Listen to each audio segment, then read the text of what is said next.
Dans cette vidéo, nous allons commencer à bouger, hein, à interagir au niveau de la programmation sur nos composants, en changeant par exemple leur aspect.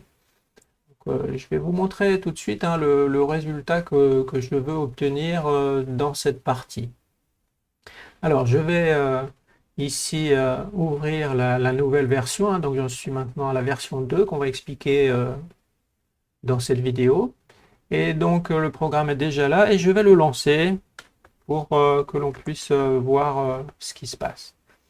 Alors j'ai exactement la même interface que dans la vidéo précédente, donc avec la même version de base. Je vais choisir une vidéo. Je vais lancer la conversion et vous allez voir ici que l'aspect du bouton convertir va changer. Vous voyez, il devient en cours. Et une fois que c'est terminé, en fait, il redevient converti. Donc je vais recommencer ici, hein. Vous allez voir que non seulement son label change, mais il devient grisé. Vous voyez? Donc ça veut dire en fait que le composant est inactif. Donc voilà ce qu'on va essayer d'expliquer dans cette étape.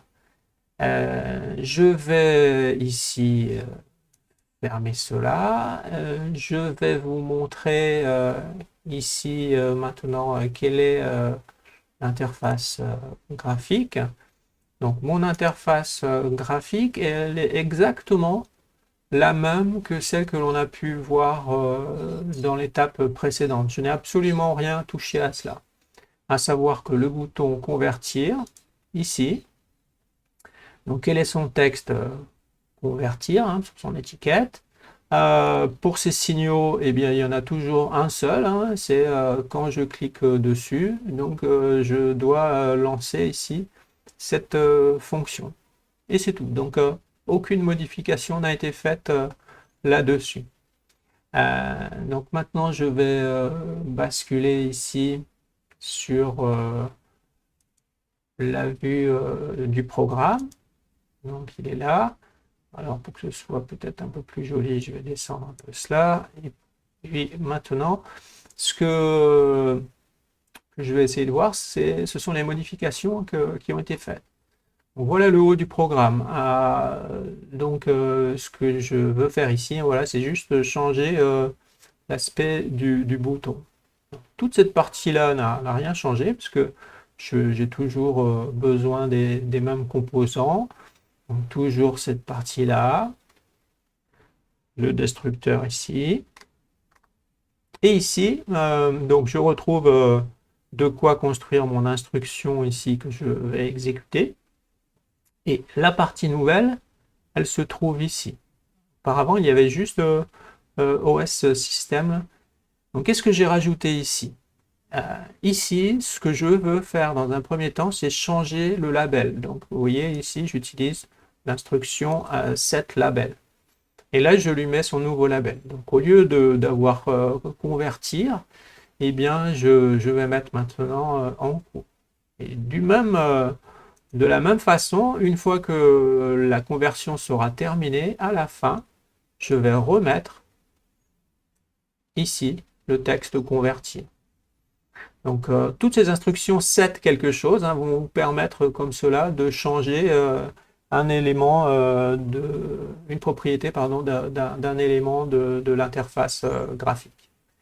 L'autre chose ici que l'on a, qui est très utile, c'est cette instruction ici, hein, set sensitive.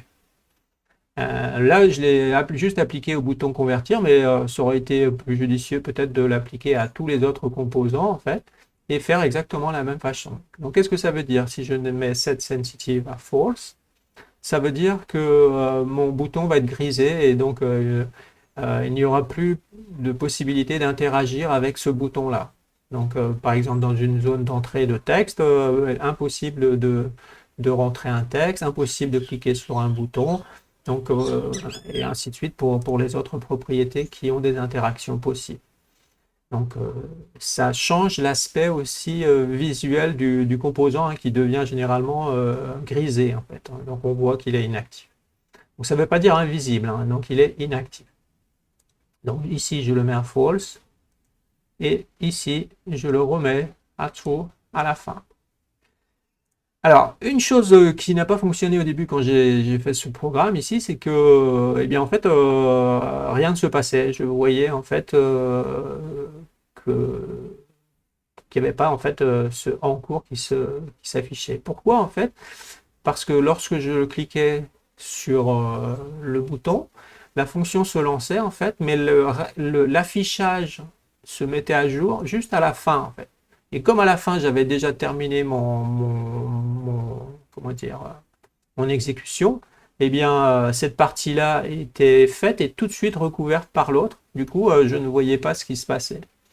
Donc pour que la mise à jour se fasse à ce moment-là, en fait, il vous faut mettre ces deux instructions, enfin ces deux lignes-là, ici, donc qui vous, ici, vous mettre à jour l'interface, hein, ça va rafraîchir l'écran à ce moment-là précis, et pas simplement à la fin de l'exécution de tout ce bloc-là. Donc ça, c'est vraiment important, sinon vous n'allez pas voir cette partie se mettre à jour. Donc ici, qu'est-ce qui se passe? On récupère les données, on change le label, on met à sensitive à false hein, pour qu'il ne soit plus actif, on rafraîchit l'écran, donc on va voir ces changements qui vont avoir lieu. C'est le moment de lancer l'exécution de la commande de conversion. Une fois que la commande de conversion est terminée, on met à jour la sensitivité là. Donc le composant devient actif et ici on change son label et comme j'ai terminé ma fonction, l'écran va se rafraîchir et je vais voir donc à nouveau le true et le convertir qui ont bien été pris en charge. Donc voilà comment interagir avec des propriétés, des composants. Donc sensitive ici, ça c'est vraiment quelque chose qui est très important puisque selon les étapes, vous pouvez avoir besoin justement d'enlever la possibilité de bouger d'interagir avec un composant. Donc vous pouvez évidemment le mettre à d'autres endroits. Comme je veux ici que ce soit un programme qui reste simple, j'ai pas multiplié les possibilités, mais voilà. Donc vous cherchez dans la documentation et vous allez trouver comme ça d'autres possibilités d'agir avec les composants, avec d'autres sets, vous allez avoir des sets textes, sets labels, sets, etc., etc. Donc n'hésitez pas à chercher pour pouvoir faire exactement ce que vous voulez. Donc voilà pour cette étape. Et donc dans la suivante, eh bien, on va essayer encore d'améliorer les choses.